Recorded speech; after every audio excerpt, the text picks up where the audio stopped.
I did not wake up on a beach. I woke up inside the broken ribs of a plane that was supposed to be in the air on a straight flight to San Juan. Metal groaned around me. My ears rang like somebody had hit a bell inside my skull. Salt burned my throat and nose. For a few seconds, my brain tried to tell me this was turbulence, a rough landing, some bad dream I would laugh about on the group chat later. Then I felt heat on my face. Fire. I forced my eyes open. The cabin was torn open like a can. Seats were twisted. Overhead bins hung open and broken. One side of the fuselage was ripped away, showing flashes of blue ocean and gray sky between thick smoke. I tried to sit up. Pain shot through my shoulders so sharp my vision went white. "Do not move." A woman's voice cut through the roar and the ringing. Not soft, not panicked, sharp, commanding. I turned my head. She was crouched in the aisle a few feet away, hair plastered to her face with sweat, white blouse torn at the sleeve, dirt streaked across her cheek like war paint.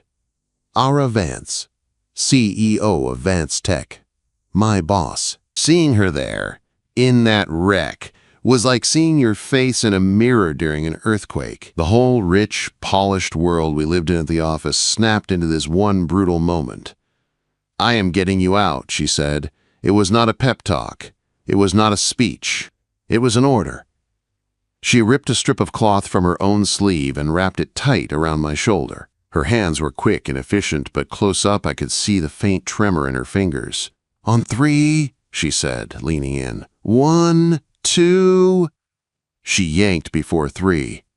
Pain exploded in my shoulder. I bit down on a scream and tasted blood. "Good," she said, breathing hard. "You're still useful." If the world was not on fire, I would have laughed. Behind her, flames crawled along the ceiling panels, licking at plastic and foam. The air was getting thicker, hotter, harder to pull into my lungs. I dragged myself forward, using the broken seats for leverage. Ara kicked debris out of the aisle with her boot, clearing a path without looking back to see if I followed. She moved like she was sure I would. That trust, fast and unfair, kept me going. At the torn side of the plane, sunlight poured in. The ocean was right there, slamming into jagged metal, throwing spray into the air. Waves hit the wreck hard enough to make the whole structure groan. Ara looked down at the water, then at the ragged edge of metal, then at me. "Can you swim?" she asked. "Yes," I said. My brain was still in office mode. I added, "Yes, ma'am." She gave me a look that could cut glass. "Do not call me that."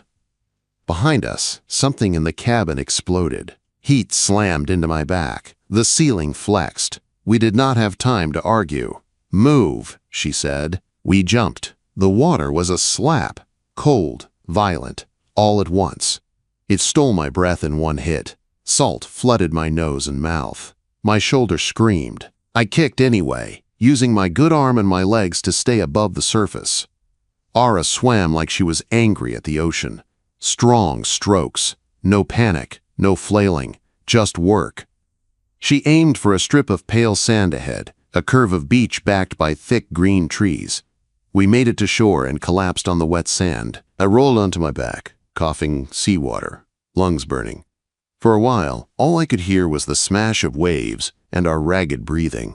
Far out on the water, a dull boom rolled across the surface. I looked up in time to see the last of the plane sink, fire, and metal vanishing under a skin of white foam. Smoke smeared the sky in a dark line. Ara pushed herself up on shaking arms. She stared at the spot where the plane had been. Her jaw flexed. She wiped salt and ash from her eyes with the back of her hand and then said, like she was opening a meeting, "We need inventory. We need shelter. We need water. We assume no one is coming for at least 72 hours. Her voice did not shake. Her body did. That was the first time I saw the crack between who she really was and the woman she forced herself to be. "You okay?" I asked. She looked down at her hands like she had forgotten she had them. Then she curled them into fists once. "I am fine," she said. It was not true. It was functional. I sat up slow, fighting the fire in my shoulder. "First thing, we move away from the wreck. I nodded toward the ocean. If fuel washes in, this beach goes up. Ara nodded at once. No argument, no pride, just decision. Lead, she said. Just like that, the CEO of a billion-dollar company took orders from her junior logistics guy. The island did not care about titles. We walked up toward a line of palm trees and dropped under their shade. I scanned the sand. No other bodies, no other survivors, no shouting, no movement, just us and the sea. We are the only ones, I said quietly. Ara did not answer. She stood and walked back toward the water, like she could force someone else to appear by sheer will. I watched her stop at the edge of the surf and stare at the empty horizon. Her shoulders rose and fell once. Then she bent down, scooped up a handful of wet sand, and let it fall through her fingers. It was not dramatic. It was the only thing she could do with her hands that was not breaking something. I pushed myself up and limped toward her. "Ara," I said. "Do not," she said. Her eyes stayed on the water. "Do not say it." I did not say it. Instead, I pointed back at the tree line. "We need shade. We need water that does not taste like the ocean. We need anything useful from the wreck before the tide takes it all." Her head turned. Her eyes locked onto mine. For 1 second, I saw the woman under the armor. Raw, furious, scared. Then she blinked, and the CEO mask slid back into place. "Fine," she said. "We work." So we worked. We scavenged along the shore until our hands were scraped. I found a torn emergency kit half buried in the sand. Most of it was ruined, but a few things had survived. A small flare gun, 2 soggy protein bars, a sealed packet of water purification tablets that might as well have been gold. Ara waded into the shallows and hauled out a half-stuck suitcase, like she was moving furniture, not luggage. Inside were a soaked blazer, a broken laptop, a cracked phone, and one stupid, bright lipstick. She stared at the lipstick for a second, then snapped it shut and tossed it aside. "No distractions," she said. "I found a piece of foam seat cushion and a strip of aluminum from the fuselage. If I angled the metal right, it caught the sun." "Signal mirror," I muttered. "You know how to use that?" she asked. "Boy Scouts," I said. Her mouth twitched, almost a smile. The wind shifted and brought the smell of smoke again. Ara turned and looked at the deep green belly of the island. "We need shelter," she said. "Not out in the open." "Storms, heat, animals," I said. "Higher ground if we can find it." Her gaze swept the tree line like she was reading a report. "Then we go," she said. We went. We found a shallow limestone cave about 50 yards inland. Not big, but dry, and the air inside was cooler. The sound of the ocean dropped to a low, steady rumble. I dropped our salvage near the entrance and slid down with my back against the rock. "Good enough," I said. Ara scanned every corner of the cave like she expected it to betray her. Then she surprised me. She sat down across from me, knees drawn up, back straight. "Plan," she said. So we planned, like we were in a conference room and not a hole in a rock. Fire, water, food, signal. I broke down tasks. She took half without flinching. "I will handle shelter and inventory," she said. "You are going to handle the shelter?" I asked. She looked at me like I had questioned gravity. "Yes." Then she stood, grabbed a fallen palm frond from the entrance, and dragged it back toward the cave. No complaint, no hesitation, competence. I pushed myself up and went to find water, the pain in my shoulder following, and the weight of something new sitting heavy in my chest. I was stranded on an island with my boss. And for the first time since I started working for her, I was seeing who she really was when the world stopped watching. I did not find a miracle spring. I found a trickle. The island looked green from the beach, but inside it was thick and tangled. Roots grabbed at my ankles, branches slapped my face, My shoulder burned with every step. I followed a shallow dip in the ground until I heard it, a soft drip, like someone tapping a finger on glass.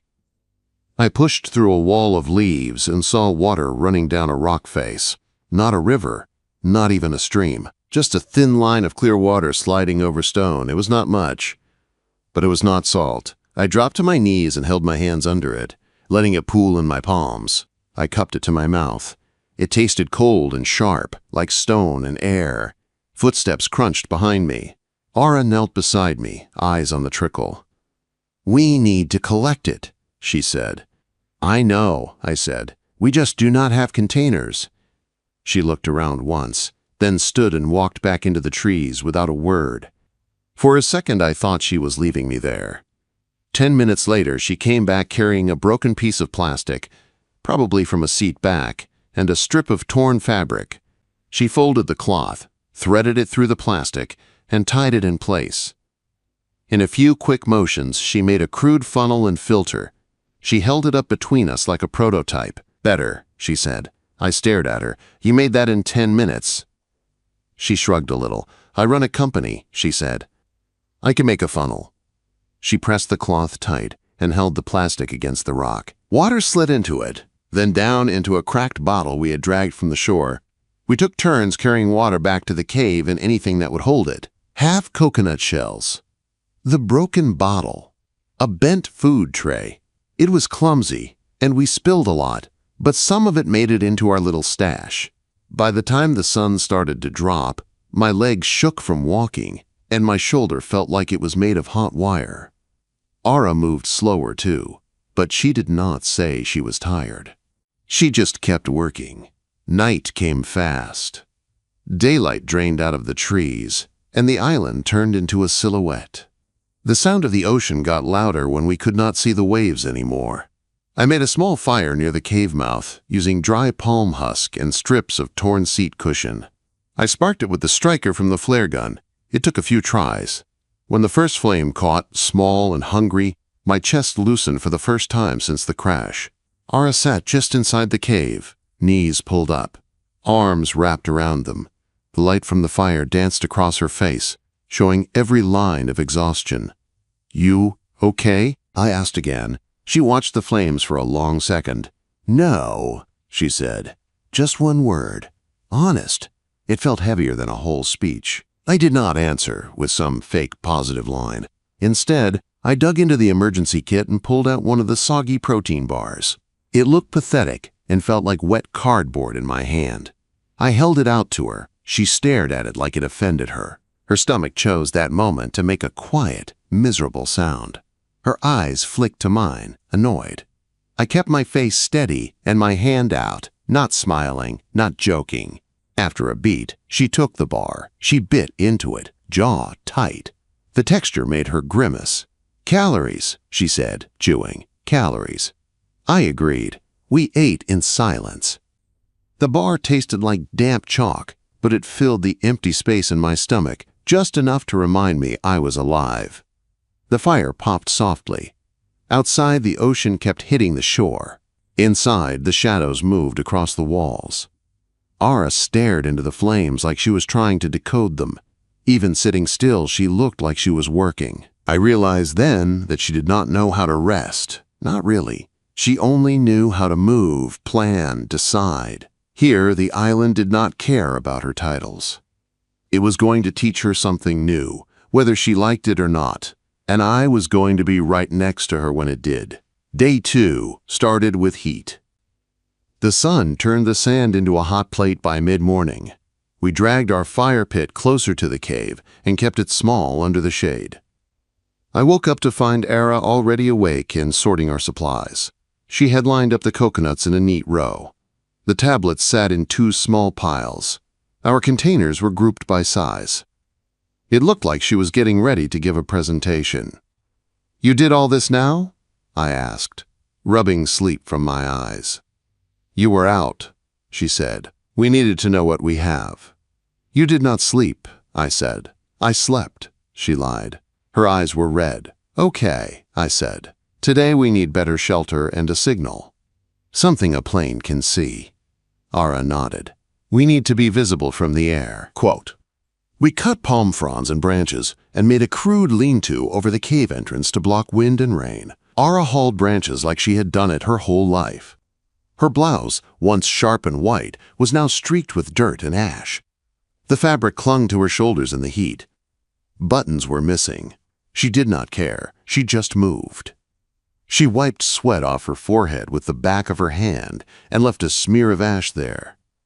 If anyone at the office saw me now, they would die of shock, she muttered. I looked at her, at the dirt and the torn sleeves and the focused eyes, and felt something twist in my chest. They would probably offer you a raise, I said. You are finally hands-on. Her mouth flickered into a quick, real smile before she picked up another palm frond. On the beach, we dragged driftwood and dark rocks into huge letters, SOS. It felt stupid and small against the big, empty sky, but it was something. When we finished, we stood back and looked at it. The letters were crooked. The scale was all wrong, but the sun hit the wet wood, and for a second, it flashed. It will do, Ara said. We took turns watching the horizon. No planes, no boats, just blue and more blue. By afternoon, the hunger came back hard. The protein bars were gone. Coconut water only went so far. We need food, Ara said. I know, I said.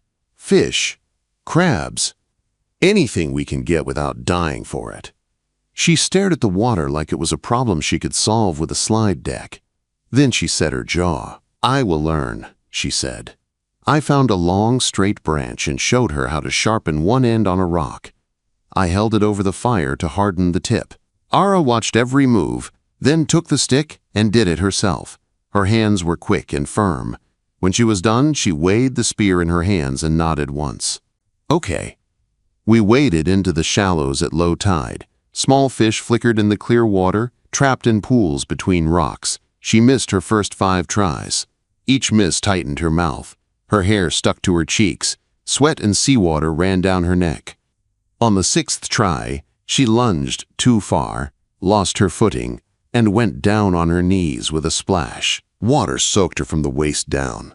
The spear hit the sand with a dull thunk. For a second she froze. Then she slammed the spear into the bottom again, stood up, and marched out of the pool like she was about to fire the ocean itself. On the dry sand, she grabbed her cracked satellite phone, the dead one we had dragged from the suitcase, and pressed the power button again. The screen stayed black. Of course it did. Her grip tightened around the phone. Then, she threw it into the sand hard enough that it bounced and rolled. She stood there breathing fast, hands shaking, staring at nothing. I walked up and bent to pick the phone up. I brushed the sand off and set it carefully on a rock out of the way. Then, I held the spear out to her again. Again, I said. She looked at me like she wanted to tear me in half. Then, something in her face changed. She took the spear and walked back into the water. By sunset, she caught a fish. It was small and thin, but it was alive and in her hand. Flipping weakly, she held it up, water dripping from her arm, hair wild around her face. I did it, she said, breathless. You did, I said. For the first time since the crash, pride shone through the fear in her eyes. She looked at the fish like it was proof she still mattered. Then she looked at me. Thank you, she said, softer. I took the fish, cleaned it with a sharp piece of shell, and cooked it over the fire. I gave her the first bite. She took it without arguing. That night, the sky went dark in a way city skies never do. No glow from distant buildings, just stars and black and the sound of waves. We sat near the fire. Its light turned the cave walls warm gold. Outside, the trees were just shapes. You are sure we will get out of here? She said suddenly. It was not a question. It was a test. Yes, I said, I am sure. You do not know that, she said. You do not know we will not, I said. She was quiet for a long moment. The fire snapped and popped. Her face was turned toward the flames, but her eyes were far away. Then she said, "I keep thinking about the office." "Why?" I asked. "Because it is the only place I know the rules," she said. I thought about the island. Here the rules were simple. Hunger, heat, cold, pain, no contracts, no board, just reality. "You learn fast," I said. She let out a breath that sounded almost like a laugh. "You sound like you are evaluating me," she said. "I am," I said. She looked over at me through the firelight. "And?" she asked. "You are improving," I said. Her mouth twitched. "High praise," she said. "From me, yes," I said. She shook her head and leaned back against the rock. Her shoulders were not as tight now. The fire warmed her face. The shadows made her look softer, younger, more human. For a second, I forgot she was my boss. I only saw the woman sitting across from me in a cave on an island, fighting not to fall apart. Thunder rumbled in the distance. Clouds rolled in fast over the ocean, thick and heavy. Wind rushed through the trees, making the leaves hiss. Ara looked toward the cave entrance. The air changed. The first drops of rain hit the sand like small taps. "We are not done yet," she said. She was right. The storm was coming. And so was whatever this was between us. The storm did not start with rain. It started with the wind. By late afternoon, the air felt thick, like the island was holding its breath. The sky turned a strange gray-green over the water. Palm leaves hissed and twisted. The temperature dropped fast enough to raise goosebumps on my arms. "We need to reinforce the shelter," I said. Ara was already on her feet. "Tell me what to do." We dragged more palm fronds to the cave. I tied them tighter over the lean-to, layering them so the rain would roll off instead of straight through. Ara held branches steady while I worked the knots. Her hair whipped across her face, sand stuck to her legs. She did not complain once. A gust hit hard enough to rock us both. One side of the lean-to ripped loose with a ripping crack. Ara grabbed the loose branch with both hands and dug her heels into the sand. The wind yanked at the fronds like it wanted to take her with them. For a second, her body pitched forward. I dropped the rope and lunged, wrapping an arm around her waist and pulling her back toward the cave mouth.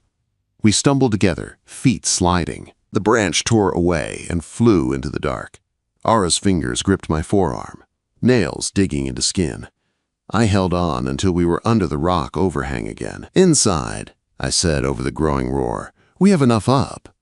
She nodded once, breathing hard, and backed into the cave. The rain hit like someone dumped an ocean on top of us. 1 second the world was wind and noise. The next it was moving water. Sheets of it. It blasted the beach flat and bounced off the palm fronds in waves. The cave stayed dry near the back, but the mist pushed in. The air turned cold and wet. Our fire went out in a single angry hiss. Darkness rushed in. Thunder cracked so loud the stone under us vibrated. The sound rolled over us, heavy and endless. Ara sat with her back to the wall, knees pulled up, arms wrapped around them. Her hair hung loose now, dark and heavy. In the flashes of lightning, I saw her eyes wide and bright. I sat down beside her, leaving a few inches between our shoulders. "You okay?" I asked. She looked at the cave mouth, at the sheets of rain. Her jaw was tight. "No," she said. Her voice did not have the hard edge this time. It was bare. I did not try to fix it with words. I could not stop the storm. I could only be there. Another thunderclap hit. Ara flinched. Not big, just a quick jerk of her body. Then she forced herself still again. Her breath came shallow. I moved a little closer, closing the inches between us. I did not touch her. I just sat, so our shoulders brushed, a steady line of warmth. After a minute, she shifted. Her hand slid down, searching. Her fingers found my forearm and curled once, tight. She did not look at me. She did not ask. It was a simple, silent question.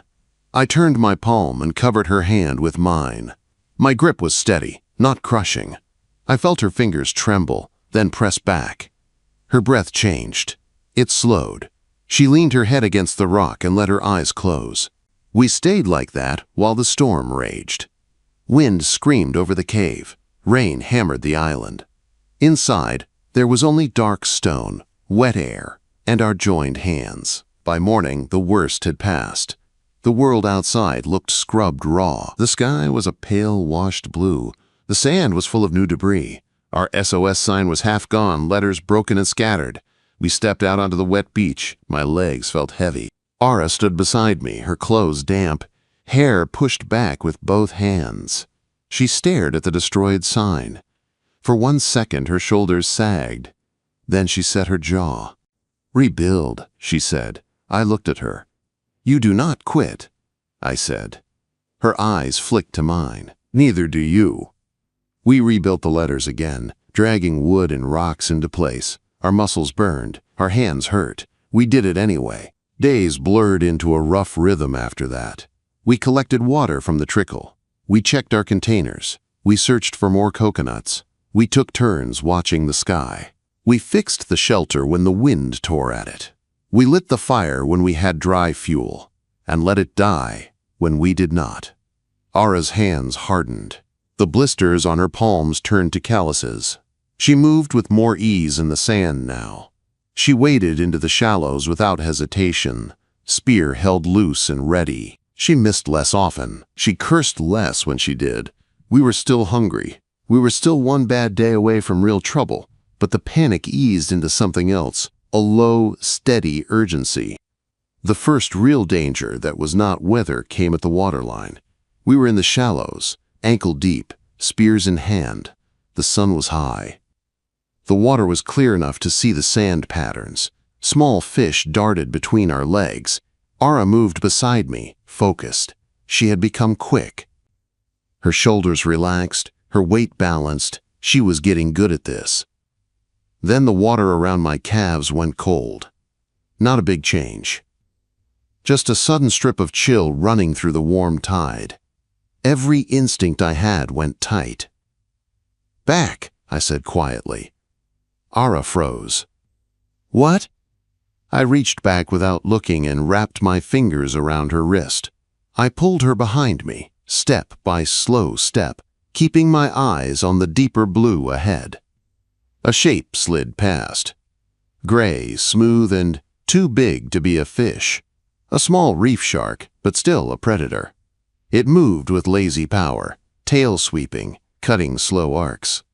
Ara's breath hitched. I felt it at my back. "Do not splash," I said. "Slow. Just walk." We moved backward together, my body between her and the deeper water. The shark circled once, then turned and faded into darker blue. We kept moving until our heels hit dry sand. Ara stared at the ocean, chest rising and falling too fast. Then she looked at me.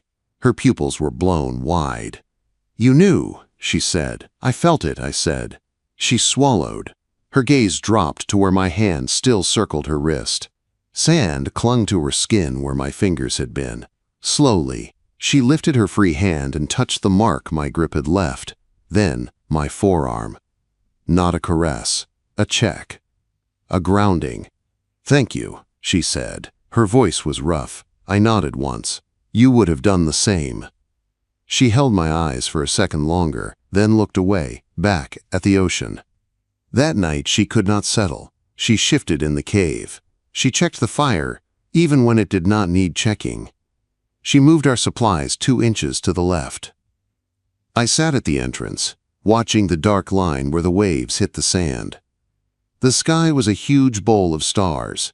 The air was cooler. After a while, I heard her footsteps. She came to sit beside me, cross-legged, close enough that our knees almost touched. For a long time, we did not speak. The fire behind us gave off a soft glow. The tide rolled in and out. "If we die here," she said suddenly. I did not look at her. "Do not," I said. "Do not go there." "Just listen," she said. I stayed quiet. Her voice was lower than I had ever heard it. "If we die here, the company still runs," she said. "The board meets, the market moves, people post tributes on LinkedIn, and then go back to work." Her hands were resting on her knees. I saw her fingers curl, then flatten. I keep thinking I spent my whole life building something, she said. Power, influence, control, and none of it matters to this island. It matters, I said. To the people you have, to the people you pay, to the people who stayed alive because of decisions you made. Not here, she said. She was right. Here, the only things that mattered were food, water, shelter, and what kind of person you were, when none of those things were guaranteed. I turned my head and looked at her. In the starlight, her face was softer. The hard lines from the office were gone. Her eyes looked tired and clear. You are different here, I said. So are you, she replied. We held each other's gaze for a moment. No titles, no floor numbers. Just two people sitting at the edge of the world. She looked away first, back at the black water. Her next words came out like they had been stuck in her throat for days. If no one comes, she said. She paused, swallowed. If no one comes, Cade, will you stay with me? Her hand reached blindly and caught my shirt. Her fingers knotted in the fabric. Not like a boss holding a worker, like a person holding on to the one solid thing in reach. My heart slammed once, hard. The ocean roared. The fire crackled. Her question hung between us, heavy and bright. I knew that whatever I said next was not just about the island. It was about everything. She did not look at me when she asked. She stared at the dark ocean like it was going to answer for me. If no one comes, Cade, will you stay with me? Quote. Her hand fisted in my shirt. I could feel the tremble in her fingers. Not big, just there. My throat felt tight. I could have said a joke. I could have said something light. Instead, I said the only thing that felt true. I am here, I said. My voice came out low. I am right here. I am not going anywhere. She swallowed. Her grip on my shirt eased, then shifted. Her hand slid down to my forearm and wrapped around it, holding on. She did not say thank you. She did not say anything. She leaned forward and rested her forehead against my shoulder. Her body was tense for 1 second. Then she let out a long, slow breath, like she had been holding it for days. In that moment, the island was not just a trap or a test. It became a choice. We were choosing to stand here together, even if no one ever came. The next days were rough. Hunger dug in. The small fish were harder to find. Coconuts did not last forever. My shoulder ached all the time. Ara's face thinned a little. We moved slower. One afternoon, we climbed the rocky ridge again to look for any sign of help. The climb hurt. The stone burned under our hands. The sun hit the back of my neck so hard I felt dizzy. At the top, the view was wide and cruel, endless blue in every direction. No ships, no planes, just water. Ara stood at the edge of the ridge. Wind pulled at her hair and the loose edges of her torn blouse. For one moment, her eyes looked empty, like someone had taken all the color out of them. Then she set her jaw. We keep going, she said. She did not say if or maybe. She used the same tone she used in meetings when she shut a debate down. It was not hope, it was will. We climbed back down. That night, I watched her sleep.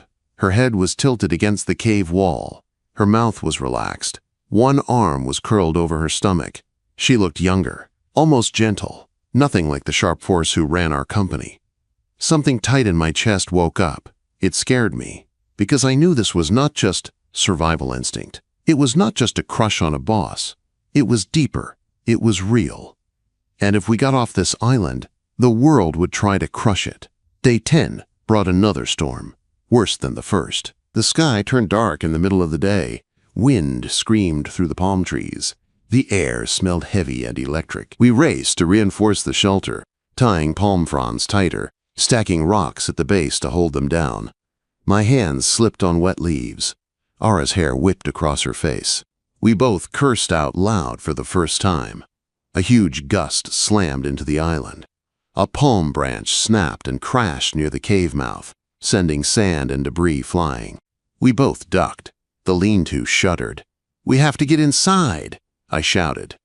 Ara grabbed the outer frame, trying to brace it. The wind yanked at her, pulling her forward. I grabbed her around the waist again, this time with both arms, and dragged her back into the cave as the branch ripped free and crashed where she had been standing. We fell against the rock in a heap. Her hands clutched at my forearms. "I am fine," she said fast. Her voice shook. "You are alive," I said. "That is more important." The rain hit hard, like a wall of water. Half our shelter tore loose and slapped against the stone. Cold spray burst into the cave. Our small fire died with a sharp hiss. We spent the night in the half-dark, bodies pressed close as we pushed debris away from the entrance and tried to keep the worst of the wind out. At some point, I cut my shin.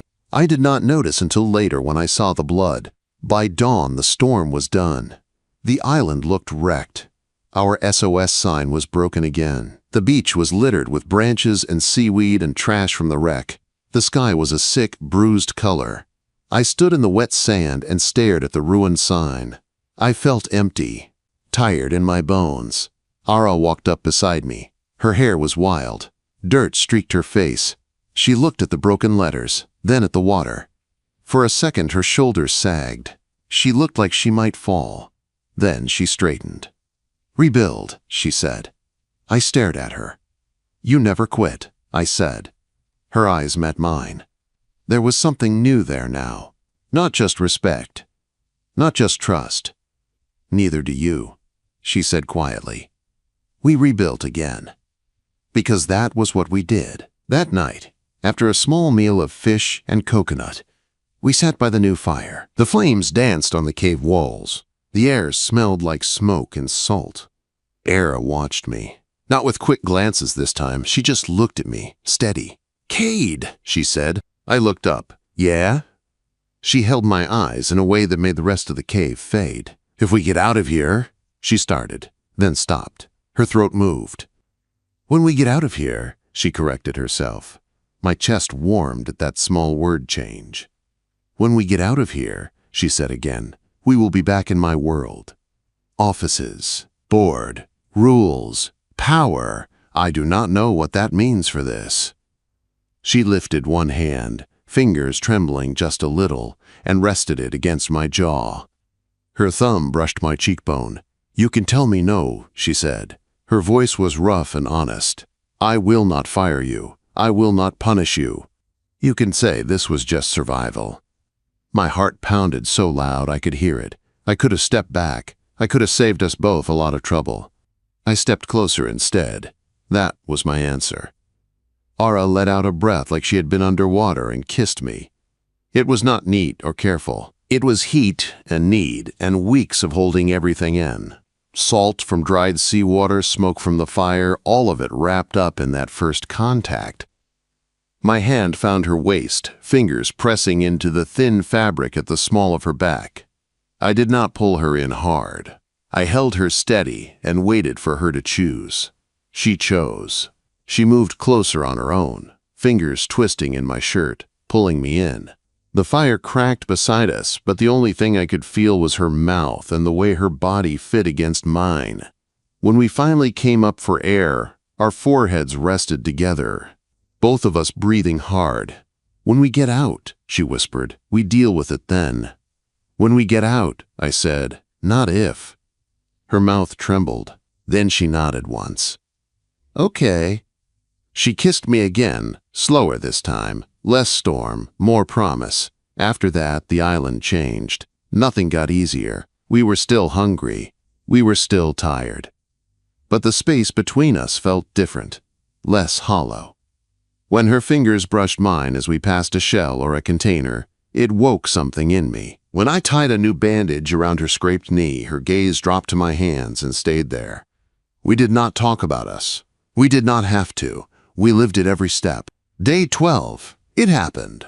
I was standing on the beach, squinting at the line where ocean met sky. The SOS sign looked strong for once. The air was clear. The sun was bright. Behind me, Ara was weaving palm leaves into a thicker panel for the roof. Her blouse was more dirt than white now. Her hair was tied back with a strip of fabric. She had made a rough hat out of palm strips to block the sun. It sat crooked on her head. She looked nothing like the woman who had stood in glass offices in heels. She looked real. I turned to call out some joke about her hat. Then I saw it. A white shape on the horizon. At first I thought it was another cloud. Then it moved different. Clean. Steady. A boat. "Ara," I said, but my voice came out thin. She was already standing, hands at her sides, eyes fixed on the same point. As it got closer, the letters on the side became clear. U.S. Coast Guard. Relief hit me so hard my knees almost gave out. Right behind it came something else. Fear. Because rescue meant her world would come back. The cutter stopped offshore. An inflatable boat dropped into the water and sped toward us. Men and women in uniforms stood ready. "Miss Vance!" one of them shouted as they got close. "Ara Vance?" Ara straightened. Her posture changed. Her spine went long. Her chin lifted. The CEO came back like a suit she had put on again. "Yes," she called. "We need medical and a secure line to New York." They hit the sand fast. Medics rushed in. One of them pressed a hand to my chest, checking my breathing, my shoulder, my leg. "Sir, come with me," he said. Behind him, a man in a dark suit stepped out of the boat.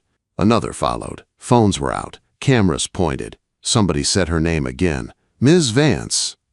Ara's eyes found mine over the rush of bodies. For a second, the world narrowed. Her. Me. The island that had held us. Her hand caught mine and squeezed once, hard. I squeezed back. 2 beats. Then they pulled us apart. They loaded us into different sections of the boat. Her voice carried over the engine noise, sharp and controlled. By the time we stepped onto the deck of the cutter, the island was already shrinking behind us. Waves erased our footprints. We had survived together. I was not sure if we would survive apart. 3 weeks later, New York felt like another planet. Traffic noise never stopped. Glass towers scraped the clouds. People moved fast with coffee cups and phones, wrapped in their own worlds. I sat on the floor of my small apartment, scraping old paint off a baseboard with a putty knife. It was stupid, small work. But it was work I could finish. My friend Leo came in with a bag of groceries. He took one look at me and shook his head. "HR called," he said. "They want you back. Desk, raise, hero story." I kept scraping. I said no. "Because her name is on the door?" he asked. "Because mine will always be under it," I said. My hand slipped. The knife cut my thumb. Blood welled up. I stared at it, not really seeing it. Leo grabbed a paper towel and wrapped my thumb without a big fuss. That was his way. No speeches. Acts of service. He turned on the TV to fill the silence. On screen, Ara stood behind a podium with news logos on it. Cameras flashed. The banner read, "Vance Tech CEO speaks on fraud allegations." Marcus, our slick CFO, stood behind her, half a step to the side. Leo reached for the remote. "You want me to turn it off?" "Leave it," I said. The sound came on. "There were lapses in oversight," Marcus was saying. Ara cut him off. "There was fraud," she said, "by Mr. Marcus Thorne." She lifted a folder and a tablet. "These are the approvals he forged," she said. "This is where the money went." Marcus started to protest. Security stepped in. They took him by the arm and walked him off. Cameras followed. He tried to turn back. Ara did not look at him. "Effective today," she said, "Marcus Thorne is removed from his position and reported to federal authorities." She paused, looking straight into the main camera. "And, for the record," she said, voice steady, "Cade Mercer made the calls that kept us alive on that island. He will not be used as a scapegoat for anyone's crimes." Leo muted the TV. "She just protected you in front of the whole market," he said. Before I could answer, someone knocked on my door. 3 firm knocks. Leo raised his eyebrows. "You expecting anybody?" "No," I said. I opened the door. Ara stood there. No podium, no cameras, no suit. Just jeans, boots, a simple dark coat. Her hair was pulled back. There were faint scars on her hands that I recognized. She held a paper bag in one hand and a thick envelope in the other. "I brought food," she said. Her voice was softer than at the podium. And a question. Leo lifted his hands. That is my cue, he said. He slipped past her and out the door. It clicked shut behind him. Ara stepped inside. The apartment suddenly felt too small. She held out the envelope first. Not a job offer, she said. A partnership. I frowned. What? Field division, she said. Rescue, logistics, survival training, remote operations. You run it. Your name on it. Equity, not salary. If you never want to walk into my tower again, you do not have to. My heart pounded. And us? I asked. Her eyes met mine. No cameras. No board. Just her. Us is not a benefit package, she said. Us is what we choose, if you still want me now that the world is loud again. I stepped closer until I could feel her breath on my face. My hand slid to her waist. I did not pull her in hard. I waited, her fingers curled around my wrist. Do not stop, she said, so I did not. I leaned in and kissed her. Firm, chosen, safe. When we broke apart, I stayed close, forehead against hers. I can handle storms, I said. I cannot handle losing you. Then do not, she whispered. I looked down at the envelope in my hand, then back at her. Partners, I said. She nodded once. Partners. I turned the deadbolt on my door. The soft click sounded a lot like a promise. Then I pulled her into the small, warm space that somehow felt bigger with her in it. We had survived the island. Now we were going to build something else. Together.